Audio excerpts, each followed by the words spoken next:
ನನ್ನ ಹೆಸರು ದೀಕ್ಷಾ. ನನ್ನ ಎಂಗೇಜ್ಮೆಂಟ್ ಬೇಗ ಆಗಿತ್ತು. ಅದು ಹಾಗೆ 2 ವರ್ಷ ಆಗಿತ್ತು, ಮದುವೆ ಆಗಿರಲಿಲ್ಲ. ಮದುವೆ ವಿಷಯ ಮಾತಾಡುವಾಗ ಅದು ಇದು ಕಾರಣ ಹೇಳ್ತಾ ಇದ್ರು ಗಂಡನ ಕಡೆಯವರು. ನನಗೆ ಮನೇಲಿ ಇದ್ದದ ಕಾರಣ ತುಂಬ ಜನ ಹೆಣ್ಣು ಕೇಳ್ಕೊಂಡು ಒಳ್ಳೆ ಒಳ್ಳೆ ಸಂಬಂಧ ಬರ್ತಾ ಇತ್ತು. ಆದರೆ ನನ್ನ ನಿಶ್ಚಿತಾರ್ಥ ಆಗಿತ್ತು. ನನ್ನ ಅಪ್ಪ ಅಮ್ಮನೂ ಅದನ್ನು ಕ್ಯಾನ್ಸಲ್ ಮಾಡಿ ಇವ್ರ ಜೊತೆ ಮಾಡಿದ್ರೆ ಆಗುತ್ತಾ, ಇವ್ರು ಇಷ್ಟು ಲೇಟ್ ಆದರೂ ಮದುವೆ ಡೇಟ್ ಫಿಕ್ಸ್ ಮಾಡ್ತಾ ಇಲ್ಲ ಅಂತ. ಆದರೆ ನಿಶ್ಚಿತಾರ್ಥ ಆಗಿದ್ದ ಹೆಣ್ಮಗು ಅಂತ ಸುಮ್ಮನೆ ಆಗ್ತಾಯಿದ್ರು. ಕೇಳಿದಾಗ ದುಡ್ಡು ಇಲ್ಲ, ಸ್ವಲ್ಪ ಆಗಲಿ ಅಂತ ಹೇಳ್ತಾಯಿದ್ರು. ಅದರ ಮಧ್ಯೆ ನನ್ನ ಅತ್ತೆ ತೀರೋದ್ರು. ಹಾಗೆ ಮನೆಗೆ ಹೋಗಿದ್ವಿ. ಅಂತ್ಯ ಸಂಸ್ಕಾರ ಆದಮೇಲೆ ಬಂದು ಬಿಟ್ವಿ. ಅಲ್ಲಿ ಯಾರೂ ಇರಲಿಲ್ಲ. ನನ್ನ ಗಂಡ, ಮಾವ ಮತ್ತು ನಾದಿನಿ ಇದ್ದದ್ದು. ಈಗ ಇದೇ ಕಾರಣ ಆಗಿತ್ತು. ಈಗ ತಾನೇ ಹೆಂಡತಿ ಸತ್ತಿದ್ದಾಳೆ, ಅಷ್ಟು ಬೇಗ ಮದುವೆ ಬೇಡ ಅಂತ. ನಾನು ಹೇಮಂತ್ ಜೊತೆ ಮಾತಾಡ್ತಿದ್ದೆ ನಿಶ್ಚಿತಾರ್ಥ ಆದಮೇಲೆ ಫೋನ್ನಲ್ಲಿ. ಮತ್ತೆ ಹೇಳ್ತಾ ಇದ್ದೆ, ಯಾಕೆ ಇಷ್ಟು ಲೇಟ್ ಮಾಡ್ತಾ ಇದ್ದೀರಿ ಮದುವೆ ಮಾಡೋಕ್ಕೆ? ನನ್ನ ತಂಗಿಗೂ ಸಂಬಂಧ ಬರ್ತಾ ಇದೆ, ಅವ್ರು ಅರ್ಜೆಂಟ್ ಮಾಡ್ತಾ ಇದ್ದಾರೆ. ಅಪ್ಪ ಅಮ್ಮ ನನ್ನ ಮದುವೆ ಆಗಲಿ ಅಂತ ಕಾಯ್ತಾ ಇದ್ದಾರೆ. ಮತ್ತು ಹೇಳ್ತಾ ಇದ್ರು, ದುಡ್ಡು ಇಲ್ಲಾಂದರೆ ಅಥವಾ ಅಮ್ಮ ಸತ್ತಿದ್ದು ದುಃಖ ಇದ್ದರೆ 2 ಜನ ಬಂದು ಮದುವೆ ಮಾಡ್ಕೊಂಡು ಹೋಗಲಿ ಅಂತ ಹೇಳಿದ್ದೆ. ಓ ಹಾಗಾ, ನನಗೆ ಈ ಮದುವೆ ಯಾವಾಗ ಆಗುತ್ತೋ ಅಂತ ಕಾಯ್ತಾ ಇದ್ದೀನಿ. ಇರು, ಈ ಮಾತು ಅಪ್ಪನ ಹತ್ರ ಹೇಳಿ ನೋಡ್ತೀನಿ ಅಂತ ಫೋನ್ ಕಟ್ ಮಾಡಿದ್ರು. ಮತ್ತು 1 ವಾರ ಆದಮೇಲೆ ಮಾವ ಬಂದು ಹೀಗೆ ಹೆಂಡತಿ ಸತ್ತಿದ್ದು, ನಾವು ಸ್ವಲ್ಪ ಜನ ಬಂದು ಮದುವೆ ಮಾಡ್ಕೊಂಡು ಹೋಗ್ತೀವಿ ಅಂತ ಹೇಳಿ ಹೋಗಿದ್ರು. ಹಾಗೆ 3 ವರ್ಷ ಆದಮೇಲೆ ಮದುವೆ ದಿನ ಬಂತು. ಆದರೆ ಗಂಡನ ಕಡೆಯಲ್ಲಿ 15 ಜನ ಇದ್ದರು. ಆಗ ನಮ್ಮ ಮನೇಲಿ ಬಂದಿದ್ದ ಸಂಬಂಧಿಕರೆಲ್ಲ ನಿಶ್ಚಿತಾರ್ಥ ಆಗಿ 3 ವರ್ಷ ಆಗಿ ಈಗ ಮದುವೆಗೆ ಬರೋದು ಅಂತ. ಆಗ ಅಮ್ಮ, ಅದು ಅವ್ರ ಅಮ್ಮ ಸತ್ತಿದ್ದ ದುಃಖದಲ್ಲಿ ಅಂತ. ಆಗ ಹಾಂ ಆಗಲಿ, ಅಮ್ಮ ಸತ್ತು ಈಗ 1 ವರ್ಷ ಆಗಿದೆ, ಆದರೂ ಮದುವೆ ದಿನ ಒಂದು 50 ಜನನಾದರೂ ಬರಬಾರ್ದಾ ಅಂತ ಹೇಳ್ಕೊತಿದ್ರು. ಆಗ ಅಮ್ಮ ಬಂದು, ಇದೇನೇ ಹೀಗೆ, ನಿನ್ನ ತಲೆಯಲ್ಲಿ ಹೀಗೆ ಬರ್ದಿದೆ ಕಾಣುತ್ತೆ ಅಂತ ಹೇಳಿ ಹೋದರು. ನನಗೆ ತುಂಬ ಆಸೆ ಇತ್ತು ನನ್ನ ಮದುವೆ ಹಾಗಾಗಲಿ ಹೀಗಾಗಲಿ ಅಂತ. ಆದರೆ ಮದುವೆ ದಿನ ಹೇಗಿತ್ತು ಅಂದರೆ ನನಗೆ ಉಚ್ಚಾರಣೆ ಮಾಡಲು ಆಗ್ತಾಯಿಲ್ಲ. ಆದರೆ ಸಪ್ಪಗೆ ಮದುವೆ ಆಯಿತು. ಆದರೆ ಮದುವೆ ದಿನ ನನ್ನ ನಾದಿನಿ ನನ್ನ ಜೊತೆ ಬಂದು ಮಾತಾಡಲೂ ಇಲ್ಲ. ಹೇಗೆ ಬಂದಿದ್ಲು ಅಂದರೆ ಶವದ ಮನೆಗೆ ಬರೋ ಹಾಗೆ ಬಂದಿದ್ಲು. ಅವಳು ನೋಡಲು ಸ್ವಲ್ಪ ಏಜ್ ಆಗಿತ್ತು, ಆದರೆ ಮದುವೆಗೆ ಹಾಗೆ ಬರೋದಾ ಅಂತ. ಆದರೆ ಮದುವೆಗೆ ಹೇಮಂತ್ ತುಂಬ ಖುಷಿಯಾಗಿದ್ದ. ಮದುವೆ ಆದಮೇಲೆ ನನ್ನ ತುಂಬ ಪ್ರೀತಿ ಮಾಡ್ತಾ ಇದ್ದ ಮತ್ತು ತುಂಬ ಚೆನ್ನಾಗಿ ನೋಡ್ಕೋತಿದ್ದ. ಅಲ್ಲಿ ನಂದೇ ರಾಜ್ಭಾರ ಆಗಿತ್ತು. ಆದರೆ ನನ್ನ ನಾದಿನಿ ಏನು ಕೆಲಸ ಮಾಡ್ತಾ ಇರಲಿಲ್ಲ ಮತ್ತು ಏನು ಮಾತಾಡ್ತಾನೂ ಇರಲಿಲ್ಲ. ಏನಾದರೂ ಕೆಲಸದ ವಿಷಯ ಇದ್ದರೆ ಮಾತ್ರ ಮಾತಾಡ್ತಾ ಇದ್ದದ್ದು. ನಾನು ಈ ಕೆಲಸ ಮಾಡಿ ಮಾಡಿ ಅವಳ ಮೇಲೆ ರೇಗಾಡ್ತಿದ್ದೆ. ಆದರೆ ಅವಳು ಹಿಂತಿರುಗಿಸಿ ಏನು ಹೇಳ್ತಾನೂ ಇರಲಿಲ್ಲ. ಆದರೆ ಅವಳು ಮಾವನ ತುಂಬ ಹೆದರ್ತಾ ಇದ್ಲು. ಮಾವ ಬಂದ ತಕ್ಷಣ ರೂಮ್ಗೆ ಹೋಗ್ತಾ ಇದ್ಲು. ಎಲ್ಲಿಗೂ ಹೋಗ್ತಾ ಇರಲಿಲ್ಲ. ಜಾಸ್ತಿ ಹೊತ್ತು ರೂಮಲ್ಲೇ ಇರ್ತಾ ಇದ್ಲು. ನನ್ನ ಜೊತೆನೂ ಹೆಚ್ಚಾಗಿ ಮಾತಾಡ್ತಾನೇ ಇರಲಿಲ್ಲ. ಸುಮ್ಮನೆ ಏನೋ ಯೋಚನೆಯಲ್ಲಿ ಮುಳುಗ್ಕೋಗ್ತಿದ್ಲು. ಹಾಗೆ ಇರ್ತಾ ಇದ್ಲು, ಎಲ್ಲಿಗೂ ಹೋಗ್ತಾನೂ ಇರಲಿಲ್ಲ. ಮತ್ತು ಅವಳನ್ನು ನೋಡಿದಾಗ ಅನಿಸ್ತಾ ಇತ್ತು, ಅವಳ ಮನೆಗೆ ಎಷ್ಟೋ ದಿನಗಳು ಆಗಿವೆ ಅಂತ. ಎಲ್ಲ ನಾದಿನಿಯರು ಅಮ್ಮ ಸತ್ತರೆ ಇನ್ನು ಅವ್ರ ಮನೇಲೆ ಅವರದ್ದೇ ರಾಜ್ಭಾರ ಆಗಿರುತ್ತೆ. ಅವರೇ ಎಲ್ಲ ಆರ್ಡರ್ ಮಾಡ್ತಾ ಇರ್ತಾರೆ. ಆದರೆ ಅವಳು ಹಾಗೆ ಇರಲೇ ಇಲ್ಲ. ಅದರ ಬದಲು ನಾನೇ ಅವಳ ಜೊತೆ ಕೋಪ ಮಾಡ್ತಾ ಇದ್ದೆ, ಏನು ಕೆಲಸ ಮಾಡಲ್ಲ ಅಂತ. ಹಾಗೆ ಸ್ವಲ್ಪ ದಿನಗಳು ಕಳೀತು. ನನಗೆ ಮದುವೆ ಆಗಿ 1 ವರ್ಷ ಆಗಿತ್ತು. ಆದರೆ ಇನ್ನೂ ಮಕ್ಕಳಾಗಿರಲಿಲ್ಲ. ನಾನು ಮತ್ತು ಹೇಮಂತ್ ಚೆಕಪ್ ಮಾಡಿಸಿದ್ವಿ. ಆದರೆ ಏನು ಪ್ರಾಬ್ಲಮ್ ಇಲ್ಲ, ಮಕ್ಕಳಾಗುತ್ತೆ, ಸ್ವಲ್ಪ ಲೇಟ್ ಅಂತ ಹೇಳಿದರು. ಎಲ್ಲರೂ ಬಂದು ನನ್ನ ನಾದಿನಿ ಮದುವೆ ಮಾಡಿಸಲ್ವ, ಯಾವಾಗ ಮಾಡಿಸೋದು, ಏಜ್ ಆಗಿದೆಯಲ್ಲ ಅಂತ ಹೇಳ್ತಾ ಇದ್ರು. ಆದರೆ ನಾನು ಅದೇ ಯೋಚನೆ ಮಾಡ್ತಾ ಇದ್ದೆ. ಇವ್ರ ಹತ್ರ ಮಾತಾಡಿದೆ, ರೀ ಶಾಲಿನಿಗೆ ಮದುವೆ ಏಜ್ ಆಗಿದೆ, ಇನ್ನೂ ಮದುವೆ ಲೇಟಾಗಿ ಮಾಡಬಾರ್ದು, ಆ ಏಜಲ್ಲೇ ಮದುವೆ ಮಾಡಿಸಿದ್ರೆ ಒಳ್ಳೆಯದು, ಮತ್ತು ಹುಡುಗರು ಮದುವೆ ಮಾಡ್ಕೊಳ್ಳಲ್ಲ ಅಂತ ಹೇಳಿದ್ದೆ. ಆಗ ಇರೋ ನಾನು ಅಪ್ಪನ ಹತ್ರ ಮಾತಾಡಿ ನೋಡ್ತೀನಿ ಅಂತ ಹೇಳಿ ಹೋಗಿ ಮಾತಾಡಿದ್ರು. ಆಗ ಜೋರಾಗಿ ಜಗಳ ಆಗೋ ಸೌಂಡು.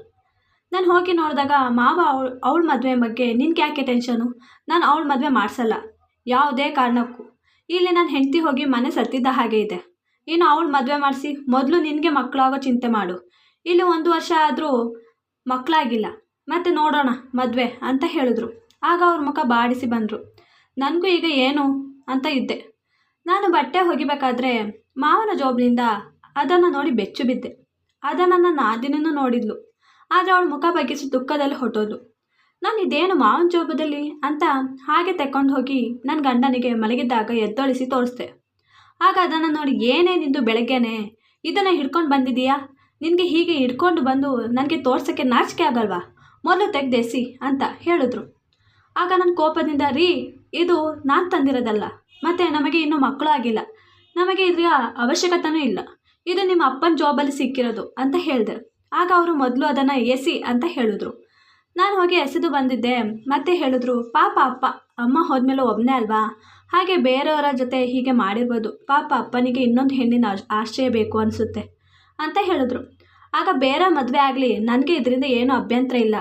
ಆದರೆ ಮೊದಲು ಶಾಲಿನಿ ಮದುವೆ ಮಾಡಿಸಿದ್ರೆ ಮತ್ತೆ ಕೇಳೋರ ಹತ್ರ ಅದು ಮನೇಲಿ ಮಗಳು ಇಲ್ಲ, ಹಾಗೆ ಮಾವನಿಗೆ ಇನ್ನೊಬ್ಬರ ಅವಶ್ಯಕತೆ ಇದೆ, ಅದಕ್ಕೆ ಮದುವೆ ಮಾಡಿಸಿದ್ದು ಅಂತ ಹೇಳ್ಬೋದು. ಅದಕ್ಕೆ ಅವರು ನಿನಗೆ ಯಾವುದಾದ್ರೂ ಹುಡುಗನ ಬಗ್ಗೆ ಗೊತ್ತಿದ್ರೆ ಹೇಳು ಅಂತ ಹೇಳಿದ್ರು. ಆಗ ಹಾಂ ಅದು ಗೊತ್ತು, ನನ್ನ ಕಸಿನ್ ಇದ್ದಾನೆ, ಅವನ್ನ ನೋಡಿಕೊಂಡು ಮಾತಾಡಿ ಬರೋಣ ಅಂದೆ. ಆಗ ಹಾಂ ಅಂದರು. ನಾನು ಆಗ ರೀ ನಾವು ಶಾಲಿನನ್ನು ಕರ್ಕೊಂಡೋದ್ರೆ ಅವ್ರ ಹೆಣ್ಣನ್ನು ನೋಡ್ದಂಗೆ ಆಗುತ್ತೆ, ಅವರಿಬ್ರು ಮಾತುಕತೆ ಆಗುತ್ತೆ, ಹಾಗೆ ಅವ್ರು ನೋಡ್ದಂಗೂ ಆಗುತ್ತೆ ಅಂತ ಹೇಳಿದ್ದೆ. ಆಗ ಅದು ಒಳ್ಳೆ ಐಡಿಯಾ, ನಾನು ಸಂಜೆ ಬರ್ತೀನಿ, ಹೋಗೋಣ, ರೆಡಿಯಾಗಿರಿ, ನಾನು ಅವ್ರ ಜೊತೆ ರೆಡಿಯಾಗಿ ಹೊರಗಡೆ ಹೋಗಿ ಬರೋಣ ಅಂದೆ. ಆದರೆ ಅವಳು ಇಲ್ಲ, ಅಪ್ಪ ಬೈತಾರೆ, ನಾನು ಬರಲ್ಲ ಅಂದ್ಲು. ಆದರೆ ನಾನು ಹಠದಿಂದ ಅವಳಿಗೆ ಬೈದು ರೆಡಿ ಮಾಡಿಸ್ದೆ. ಅಷ್ಟರಲ್ಲಿ ನನ್ನ ಗಂಡ ಬಂದರು, ಅವ್ರ ಹಿಂದೆನೇ ಮಾವನೂ ಬಂದಿದ್ದರು. ಆಗ ಮಾವ ಎಲ್ಲಿಗೆ ರೆಡಿಯಾಗಿ ನಿಂತಿದ್ದೀರಾ ಅಂದರು. ಆಗ ಅದು ಮಾವ ಸ್ವಲ್ಪ ಹೊರಗಡೆ ಹೋಗಿ ಬರೋಣ ಅಂತ ಇದ್ದೀವಿ, ಹಾಗೆ ಅಲ್ಲಿ ಶಾಲಿನಿಗೆ ಒಂದು ಹುಡುಗನನ್ನು ಕರ್ತಿದ್ದೀವಿ, ಅವಳನ್ನು ನೋಡೋಕ್ಕೆ ಅಂದೆ. ಆಗ ಅವಳನ್ನು ಮಾವ ಅವ್ರ ಕಡೆ ಎಳೆದು, ಎಲ್ಲಿಗೆ ಕರ್ಕೊಂಡು ಹೋಗಬೇಡಿ, ಮತ್ತು ಅವಳ ಮದುವೆನೂ ಆಗಲ್ಲ, ನೀನು ಹೋಗೋ ರೂಮಿಗೆ ಅಂತ ಹೇಳಿದ ತಕ್ಷಣ ಶಾಲಿನಿ ಹೊಟ್ಟೋದ್ಲು. ಏನು ಹೇಳಿದೆ, ನಾವು ಸಬ್ಕೆ ಒಳಗೆ ಹೋದ್ವಿ ನಮಗೇನು ಅಂತ. ನಾನು ಮನೆಯೆಲ್ಲ ಕ್ಲೀನ್ ಮಾಡೋಣ ಅಂತ ಹಬ್ಬಕ್ಕೆ ಅಂತ ಹೋಗಿ ಕ್ಲೀನ್ ಮಾಡ್ತಾಯಿದ್ದೆ. ಆಗ ಮಾವನ ರೂಮ್ಗೆ ಹೋದೆ, ಅಲ್ಲಿ ಮೂಲೆಯಲ್ಲಿ ಅದೇ ಸಿಕ್ಕಿತ್ತು. ನಾನು ಅದನ್ನು ಎಸೆದು ಶಾಲಿನಿ ರೂಮ್ಗೆ ಹೋಗಿ ನೋಡ್ತೀನಿ, ಅವಳ ಮಂಚದ ಅಡಿಯಲ್ಲಿ ಇತ್ತು ಅದೇ ವಸ್ತು. ನನಗೆ ಅವಳ ರೂಮಲ್ಲಿ ನೋಡಿ ಶಾಕ್, ಶಾಲಿನಿ ಇದೇನು, ಅದು ನಿನ್ನ ರೂಮಲ್ಲಿ ಅಂತ. ಆಗ ಅವಳು ಅಳುತ್ತಾ ಏನೂ ಹೇಳಿಲ್ಲ. ನಾನು ಹೇಳು ಏನು ಅಂತ. ಆಗ ನಾನು ಹೇಳಲ್ಲ, ಅದು ಬೈತಾರೆ ಹೊಡಿತಾರೆ ಅಂದ್ಲು. ನಾನು ಹೋಗಿ ಬಾಗಿಲು ಮುಚ್ಚಿ ಸಮಾಧಾನವಾಗಿ ಏನು ಹೇಳು ಅಂತ ಕೇಳಿದೆ. ಆಗ ಅವಳು ಅಳುತ್ತಾ, ಅದು ಈ ಕೆಲಸ ನನ್ನ ಗಂಡದೇ, ನಿಮ್ಮ ಮಾವ ನನ್ನ ಜೊತೆ ಮಾಡ್ತಾ ಇರೋದು. ಏನು, ಅದು ನಿನ್ನ ಗಂಡನ, ನಿನ್ನ ಅಪ್ಪ ಅಲ್ವಾ ಅಂತ. ಆಗ ಅಲ್ಲ, ಅದು ನನ್ನ ಗಂಡ, ನನ್ನ ಒಂದು ಹಳ್ಳಿಯಿಂದ ನನ್ನ ಅಪ್ಪ ಕುಡಿಯ, ನನ್ನ ಅಮ್ಮ ಇರಲಿಲ್ಲ, ಅವರಿಗೆ ದುಡ್ಡು ಕೊಟ್ಟು ನನ್ನ ಕರ್ಕೊಂಡು ಬಂದು ಮದುವೆ ಮಾಡಿಕೊಂಡು ಇಲ್ಲಿಗೆ ಕರ್ಕೊಂಡು ಬಂದರು. ಇದು 3 ವರ್ಷಗಳ ಮುಂಚೆ ಆಗಿತ್ತು. ಆದರೆ ಅವರು ಈ ವರ್ತನೆ ಕಂಡು ನಿಮ್ಮ ಗಂಡನ ಅಮ್ಮ ಚಿಂತೆಯಿಂದ ಸತ್ತೋದ್ರು. ನಿಮ್ಮ ಫ್ಯಾಮಿಲಿ ಹತ್ರ ಈ ಥರ ಹೇಳಿದ್ರೆ ಮದುವೆ ಮಾಡಿಸಲ್ಲ ಅಂತ ಏನೂ ಹೇಳಿಲ್ಲ.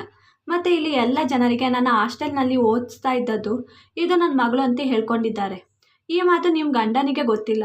ಅದು ನಿಮ್ಮ ಗಂಡನ ಹತ್ರ ನಾನು ನಿಮ್ಮ ಮಾವನ ತಂಗಿ ಮಗಳು, ಅವ್ರು ಸತ್ತೋಗಿದ್ದಾರೆ, ಇನ್ನು ನಾವೇ ಎಲ್ಲ ಅವಳಿಗೆ ಅಪ್ಪ ಅಮ್ಮ ಅಣ್ಣ ಈ ಮಾತು ಯಾರಿಗೆ ಹೇಳಬಾರ್ದು ಅಂತ ಆಣೆ ಹಾಕ್ಸಿದ್ರು ನಿಮ್ಮ ಗಂಡನ ಹತ್ರ. ಅವರು ನನ್ನ ತಂಗಿ ಥರನೇ ನೋಡ್ಕೊಂಡಿದ್ದಾರೆ ಪಾಪ. ಆದರೆ ನಿಮ್ಮ ಗಂಡನಿಗೆ ಗೊತ್ತಾಗದೆ ಇರೋದಕ್ಕೆ ನನ್ನ ಮತ್ತು ನಿಮ್ಮ ಸತ್ತ ಅತ್ತೆನ ಚೆನ್ನಾಗಿ ಹೊಡಿತಿದ್ರು, ಬೈತಿದ್ರು. ಅದಕ್ಕೆ ನಾನು ನಿಮ್ಮ ಜೊತೆನೇ ಮಾತಾಡಲ್ಲ. ಆದರೆ ಈ 3 ವರ್ಷದಲ್ಲಿ ನನಗೆ 10 ಸಲ ಅಬಾರ್ಷನ್ ಮಾಡಿಸಿದ್ದಾರೆ. ಮಕ್ಕಳು ಆದರೆ ಜನರಿಗೆ ನಿಮ್ಮ ಗಂಡನಿಗೆ ನಿಜ ಗೊತ್ತಾಗುತ್ತೆ ಅಂತ. ಇನ್ನೊಂದು ಸಲ ಹೋದಾಗ ಅಲ್ಲಿಯ ಡಾಕ್ಟರ್ ಬೈದು ಅವಳು ಇನ್ನೂ ಮಾಡಿಸಿದ್ರೆ ಅಬಾರ್ಷನ್ ಸತ್ತೋಗ್ತಾಳೆ ಅಂತ ಹೇಳಿದರು. ಅದಕ್ಕೆ ಅವತ್ತಿನಿಂದ ಇದನ್ನೇ ಯೂಸ್ ಮಾಡ್ತಾ ಇರೋದು, ನನ್ನ ಜೀವನ ನರಕ ಮಾಡ್ತಾ ಇರೋದು ಅಂತ ನನ್ನ ತಪ್ಪಿಕೊಂಡು ಅಯ್ಯೋ ನನಗೆ ಅವ್ರ ಜೊತೆ ಜೀವನ ಮಾಡಲು ಇಷ್ಟ ಇಲ್ಲ ಅಂತ ಅಳ್ತಾ ಇದ್ಲು. ನನಗೂ ತುಂಬ ಬೇಜಾರಾಯಿತು. ಈಗ ಗೊತ್ತಾಯಿತು ಯಾಕೆ ಮಾವ ಮದುವೆ ಮಾಡಿಸ್ತಾ ಇರಲಿಲ್ಲ ಅವಳದು ಅಂತ. ಈ ವಿಷಯ ನಾನು ನೇರವಾಗಿ ಹೇಳಿದ್ರೆ ನಂಬಲ್ಲ ನನ್ನ ಗಂಡ. ನಾನು ಒಂದು ಪ್ಲ್ಯಾನ್ ಮಾಡಿದೆ, ಮತ್ತು ಶಾಲಿನಿ ರೂಮಲ್ಲಿ ನನ್ನ ಮೊಬೈಲ್ನಲ್ಲಿ ವೀಡಿಯೋ ಆನ್ ಮಾಡಿ ಕಾಣದ ಹಾಗೆ ಮಡಗಿದ್ದೆ. ಮತ್ತು ಮಾವ ಹೊರಗಡೆ ಬಂದ ತಕ್ಷಣ ಮೊಬೈಲ್ ತಗೊಂಡು ಬಂದು ಇದೆಲ್ಲ ಹೇಮಂತ್ಗೆ ತೋರಿಸ್ದೆ. ಅವನಿಗೆ ನಂಬಕ್ಕೆ ಆಗ್ತಾ ಇರಲಿಲ್ಲ. ಮತ್ತು ಮಾವ ಬಂದ ತಕ್ಷಣ ಮಾವನ ಹತ್ರ, ನೀವಿನ್ನು ಇಲ್ಲಿಂದ ಹೋಗ್ಬೋದು, ಮತ್ತು ನನಗೂ ನಿಮಗೂ ಏನೂ ಸಂಬಂಧ ಇಲ್ಲ, ನಿಮ್ಮಿಂದ ನನ್ನ ತಾಯಿ ಸತ್ತೋಗಿದ್ದಾರೆ, ಮತ್ತು ಪಾಪ ಆ ಹುಡುಗಿ ಇಷ್ಟ ಇಲ್ಲದೆ ಇದ್ದರೂ ನರಕದಲ್ಲಿ ಜೀವನ ಮಾಡ್ತಾ ಇದ್ದಾಳೆ ಅಂತ ಹೇಳಿ ಹೊರಗಡೆ ಹಾಕಿದ್ರು. ಮಾವನನ್ನು ಚೆನ್ನಾಗಿ ಬೈದು. ಮತ್ತು ಆ ಹುಡುಗಿಯನ್ನು ಹೇಮಂತ್ ಫ್ರೆಂಡ್ ಹೆಂಡತಿ ಸತ್ತೋಗಿದ್ಲು, ಅವನ ಜೊತೆ ಮದುವೆ ಮಾಡಿಸಿದ್ರು. ಹಾಗೆ ಅವಳು ಅಲ್ಲಿ ಸಮಾಧಾನವಾಗಿ ಖುಷಿಯಾಗಿ ಜೀವನ ಮಾಡ್ತಾ ಹೋಗ್ತಾ ಇದ್ದಾಳೆ. ಇಲ್ಲಿ ನಾನು ಮತ್ತು ಹೇಮಂತ್ ಇದ್ದೀವಿ, ನನಗೆ ಒಂದು ಹೆಣ್ಮಗು ಆಯಿತು ಸದ್ಯ. ಈ ವಿಡಿಯೋ ಇಷ್ಟವಾದಲ್ಲಿ ಪ್ಲೀಸ್ ಲೈಕ್ ಆ್ಯಂಡ್ ಸಬ್ಸ್ಕ್ರೈಬ್ ಮತ್ತು ಕಾಮೆಂಟ್ ಮಾಡೋದನ್ನು ಮರಿಬೇಡಿ.